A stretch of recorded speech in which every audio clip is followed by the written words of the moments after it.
light mga sir. So dito na tayo sa Masbate.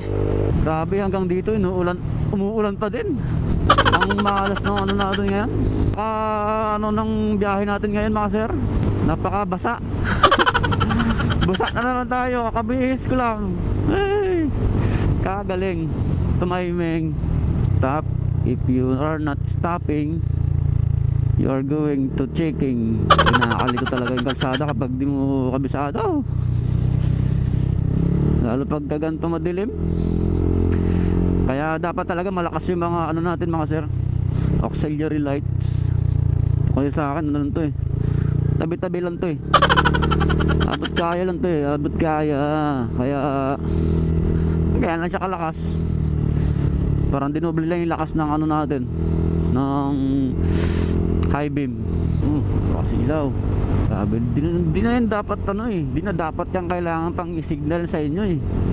Alam nyo nung naka-high beam kayo, may kasalubong kayo, baba nyo na kaagad. Hindi kasi kayo nakapag-seminar eh.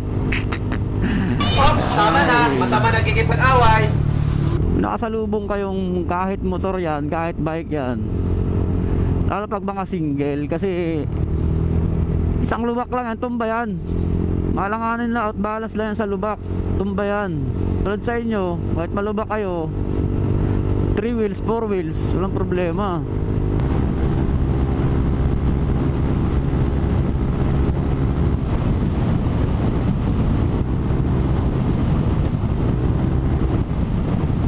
Huwag yun na lang pansinin yan, check engine ko mga sir, papansin yan. Marami ko nang ginawa dyan. Ni-reset ko na. Hindi ko lang sure kung meron pa akong hindi nakikitang ano, issue. Kasi yung issue na nakita ko nakaraan is ano, may ngat-ngat ng daga yung ano natin, fuel socket, yung sa taas ng FI, ano, ng FI natin. May ano doon, ngat-ngat ng daga. Yung ginawa ko, pinalitan ko ng ano, ng socket. Kasi sabi ng ibang shop, ano daw dapat yun, buo, full harness. Yung galing dito sa ano, sa ECU, napunta doon sa ano, sa mismong ano, pwestuhan ng socket na yun, yung wire nya. So buo siya dapat na binibili. Kaya kung sakali daw, susoldahin yung ano, pinagdugtungan kung walang buo na diretso sa ano, sa ECU. Kasakali, baka yun yung problema.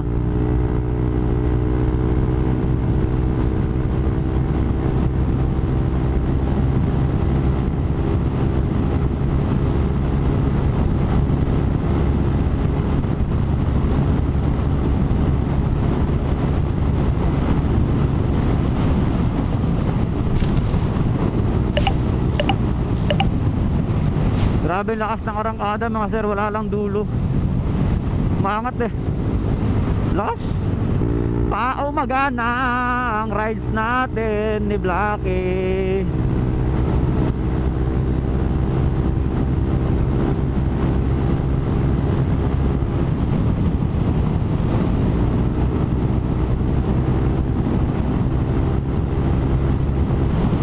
Pasensya na po, maingay si Blackie sa mga tulog pa dyan. Pasensya na kayo, hindi ko po yun sinasadya.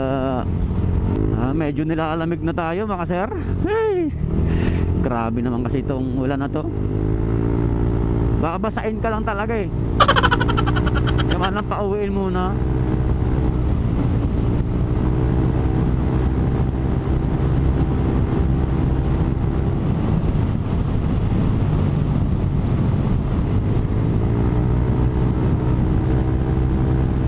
Dulas talaga yung likod natin. Hindi pwede ano, hindi pwedeng pilit yung ano, bangkeng. Minor talaga. Ay, palit gulong na tayo nito.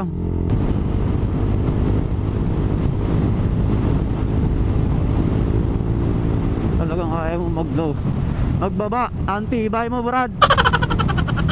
Ang kunat ng pisngi mo.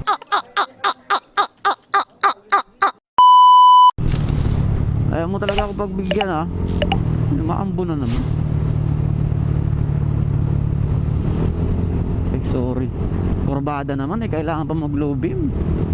Hindi na yan kailangan, di naman nakatutok sa'yo eh. overtake ka na. Oo, ganyan magbigay. Ambulance pala yun. Kaya pala matulin.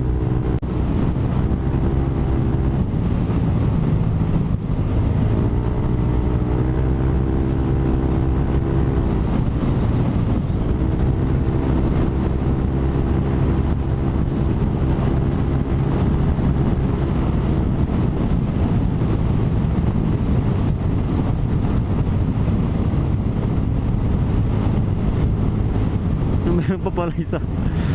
Anep.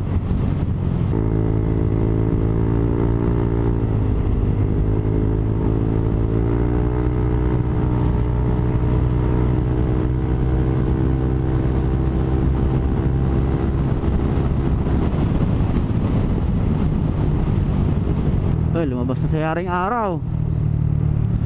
Sabihin yan, umaga na.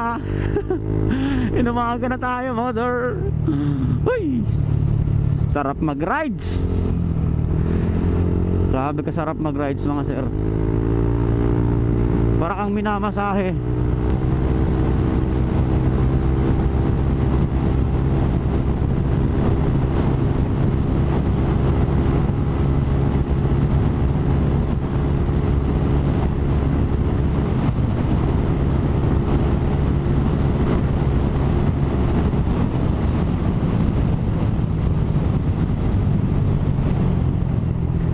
Patul na kalsada pala ito, tapos tulay pa, baka lumipad na tayo niyan.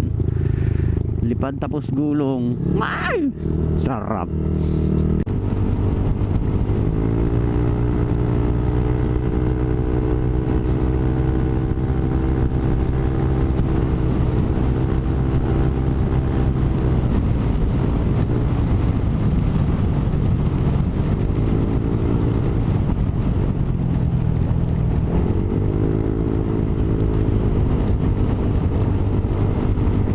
Ulan.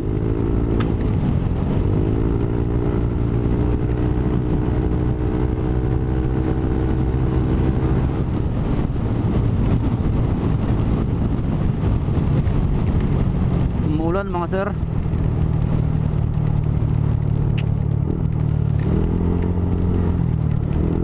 Smiyo na ulan. Wala bang ano, papaguran. Magpahinga ka naman kahit hanggang pag-uwi ko lang.